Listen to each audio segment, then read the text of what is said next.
New York, Senator Agnelli's home, June 6, 1954, political section. The first child of the prominent and influential Agnelli family is born. They choose the name Eduardo for him. His father, Senator Giovanni Agnelli, was a Catholic Christian, and his mother, Princess Mirella Carocciolo, was Jewish. The Agnelli family, who are referred to as the royal family of Italy, are the richest and most influential family in Italy, with 7 car factories, several private banks, the Juventus Sports Club, and, part of their huge capital, Rome, London, New York. Eduardo received his primary and secondary education in Italy, and then went to the College of the Atlantic in England. After that, he went to the United States to continue his studies. Although his family background required him to continue his studies in engineering or economics, Eduardo had something missing that he had to look for elsewhere. For this reason, he chose the field of religions and dedicated his studies to understanding different religions. Princeton University Library, 1974. One day during his student days in America, while walking through the library, he came across a new book, The Holy Quran. He picked it up and read some of it. A strange feeling came over him. He did not know at that moment that this book would completely change his future. Since his father was Catholic and his mother was Jewish, he had a background in seeking truth and investigating religions and schools. Islamic Center of New York, 1974. After studying many parts of the Quran, he realized that he had found his lost soul in its luminous sentences. At the age of 20, he went to the Islamic Center of New York and announced that he wanted to become a Muslim. There, he recited the Shahada, and they chose the name Hisham Aziz for him. Rome, Embassy of the Islamic Republic of Iran, 1980.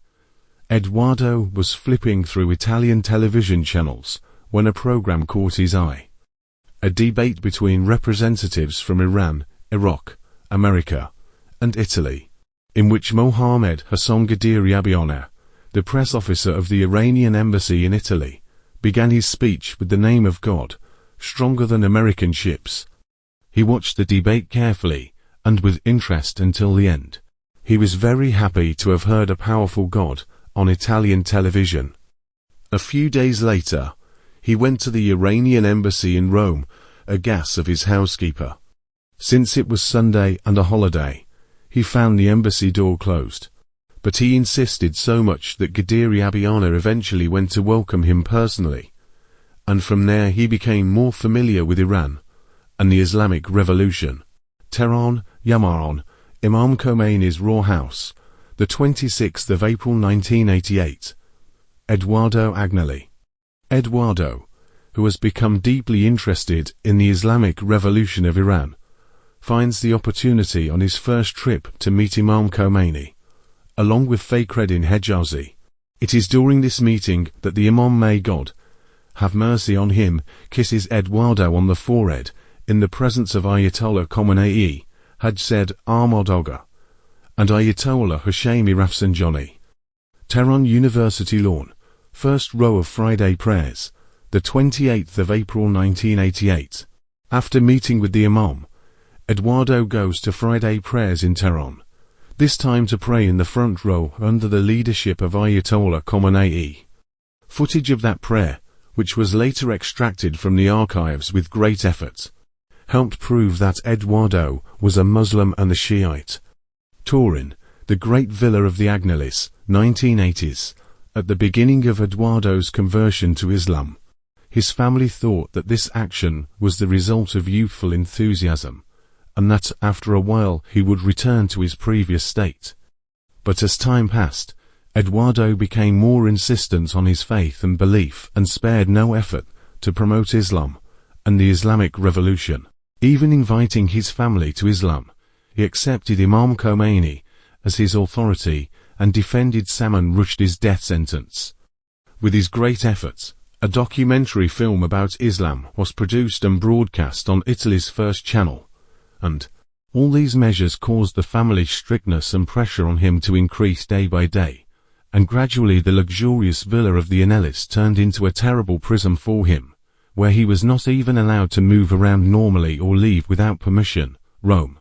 Fiat Leadership Council, late 1980s. Fiat's board of directors has convened a meeting to select a successor to Senator Agnelli, to determine who will take over after his death.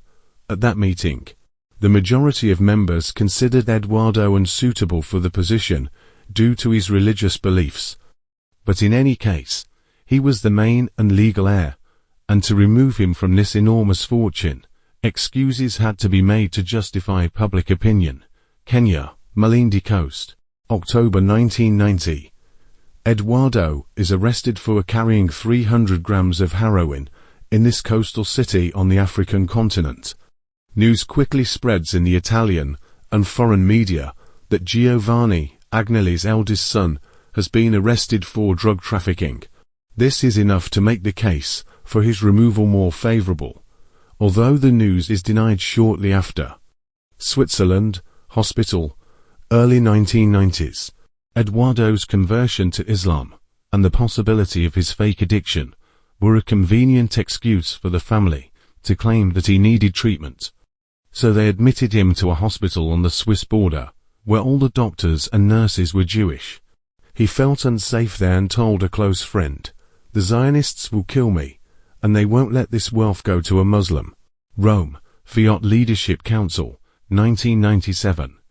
Eduardo's Christian cousin Giovanni Umberto, who had been chosen to succeed him as the Agnelli heir, and Eduardo was pleased with his choice, died of an unknown cancer.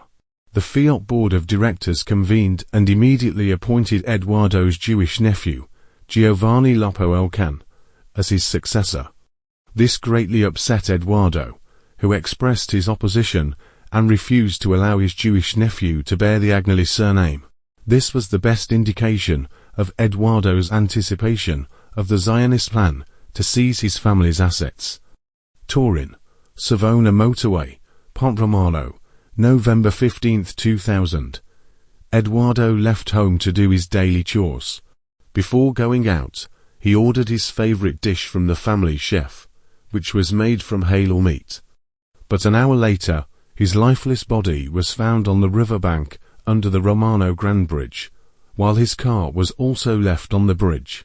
On the same day, at the insistence of those around him, he was buried as a Christian in the Agnelli family tomb without an autopsy.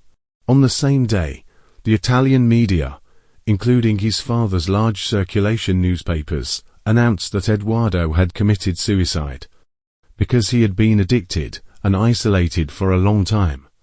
Apparently, Eduardo's case is closed, but this is the beginning of an end.